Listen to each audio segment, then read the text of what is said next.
اعوذ باللہ من الشیطان الرجیم، بسم اللہ الرحمن الرحیم۔ ناظرین، آج کے ہمارے اس ویڈیو کا ٹاپک ہے سورہ قیامہ۔ یہ انشاءاللہ اس کا لاسٹ سیگمنٹ رہے گا۔ آیت نمبر 35 تک ہم اس کی ترجمہ اور تفسیر دیکھ چکے تھے۔ اب اس کے آگے سے آیت نمبر 40 تک دیکھیں گے انشاءاللہ۔ چلیے ویڈیو کی شروعات ایز یوزول تلاوت سے ہوگی۔ بسم اللہ الرحمن الرحیم۔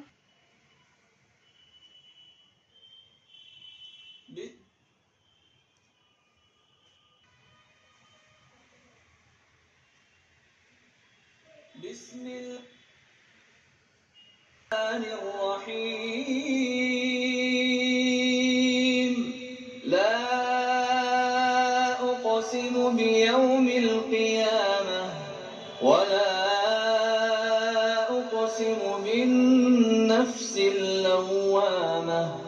أيحسب الإنسان أن لن نجمع عظامه بلى قادرين على أن نسوي بنانه بل يريد الإنسان ليفجر أمامه يسأل أيان يوم القيامة فإذا برق البصر وخسف القمر وجمع الشمس والقمر يقول الإنسان يومئذ أين المفر كلا لا وزر إلى ربك يومئذ المستقر ينبأ الإنسان يومئذ بما قدم وأخر بل الإنسان على نفسه بصيرة ولو ألقى معاذيره لا تحرك به لسانك لتعجل به إن علينا جمعه وقرآنه فإذا قرأناه فاتبع قرآنه ثم إن علينا بيانه كلا بل تحبون العاجلة وتذرون الآخرة وجوه يومئذ ناظرة إلى ربها ناظرة ووجوه يومئذ باسرة تظن أن يفعل بها فاقرة كلا إذا بلغت التراقي وقيل من راق وظن أنه الفراق والتفت الساق بالساق إلى ربك يومئذ المساق فلا صدق ولا صلى ولكن كذب وتولى ثم ذهب إلى أهله يتمطى أولى لك فأولى ثم أولى لك فأولى أيحسب الإنسان أن يترك سدى ألم يك نطفة من مني يمنى ثم كان علقة فخلق فسوى فجعل منه الزوجين الذكر والأنثى أليس ذلك بقادر على أن يحيي الموتى؟ اعوذ باللہ من الشیطان الرجیم، بسم اللہ الرحمن الرحیم۔ ناظرین چلیے اس کا ترجمہ اور تفسیر دیکھتے ہیں۔ آیت نمبر 36 کا بسم اللہ الرحمن الرحیم۔ اَيَحْسَبُ الْإِنسَانُ أَن يُتْرَكَ سُدًى، کیا انسان یہ سمجھتا ہے کہ اسے بیکار چھوڑ دیا جائے گا؟ أَلَمْ يَكُ نُطْفَةً مِّن مَّنِيٍّ يُمْنَىٰ، کیا وہ منی کا ایک قطرہ نہ تھا جو رحم میں ٹپکایا گیا؟ یعنی کہ اللہ تعالیٰ یہاں پر انسان کی حقیقت بتا رہے ہیں کہ انسان تو اصل میں ایک گندے پانی کا خطرہ تھا جس کو اللہ تعالیٰ کے حکم کے ذریعے سے وہ ماں کے پیٹ میں گیا اور اس سے ایک پورا انسان تیار ہوا اور انسان اپنی حقیقت کو ہی بھول گیا۔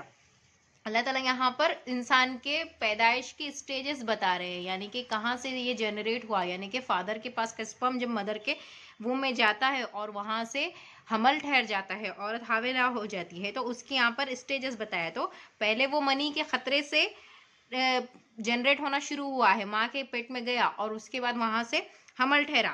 اگلا اسٹیج یہاں پر بتا رہا ہے ثم کان علقۃ فخلق فسوى، پھر وہ لہو کا لوتھڑا ہو گیا، پھر اللہ نے اسے پیدا کیا اور درست بنا دیا، یعنی کہ اس کے بعد وہ اسپرم جب جا کے ملتے ہیں مدر کے اوم سے، وہاں پر ایک امبریو کریٹ ہوتا ہے، ایک بیبی جنریٹ ہوتا ہے، لیکن یہ ابھی بیبی نہیں ہے، یہ امبریو ہے، یعنی کہ وہ ایک خون کا لوتھڑا جیسا رہتا ہے۔ پھر اس کے بعد اللہ نے اسے پیدا کیا، اس کے بعد اس میں جان پھونکی گئی، یعنی اس کی کارڈک ایکٹیویٹی آ گئی، اس میں روح پھونکی گئی، پھر اسے درست بنایا، یعنی اس کے ہاتھ پیر اور باقی باڈی پارٹس سب کچھ ٹھیک ٹھیک بنایا۔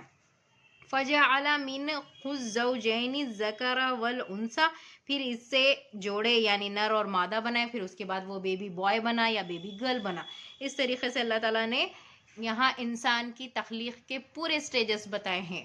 اب آپ یہ سوچ سکتے ہیں کہ آج سے 1400 سال پہلے، 1500 سال پہلے انسان کو نہ تو سونوگرافی مشین تھی، نہ ہی کوئی ٹیکنیکس ڈیولپ تھے، اور سٹیجز انسان کے ڈیولپمنٹ کے کون سے سٹیجز پتہ ہے، لیکن قرآن مجید میں اللہ تعالیٰ نے پورا ٹھیک ٹھیک ایک ایک اس کی سٹیج بتا دیا ہے۔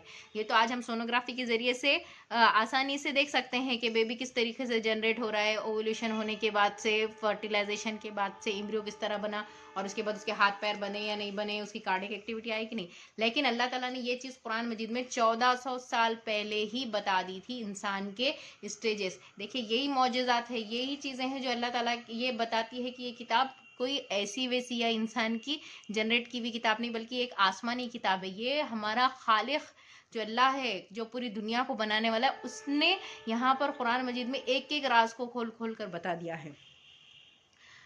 الیس ذالک بقادر علی ان یحیی الموتى، کیا اللہ اس پر قادر نہیں کہ مردے کو زندہ کر دے؟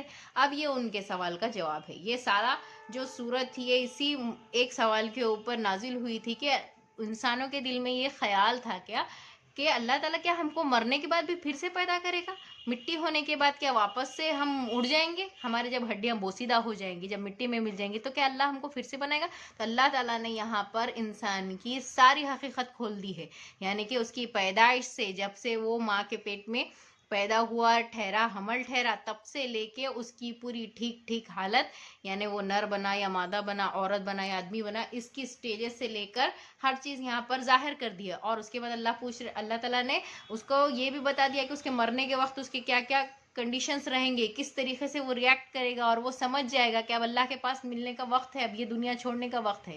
تو یہ سارے کیفیات بتا کر اللہ تعالیٰ ایک سوال پوچھتے ہیں کہ جو اللہ یہ سب چیزیں جانتا ہے اور یہ سب چیزیں پیدا کرنے پر قادر ہے، تو وہ کیا واپس سے انسان کو بنانے پر قادر نہیں ہے؟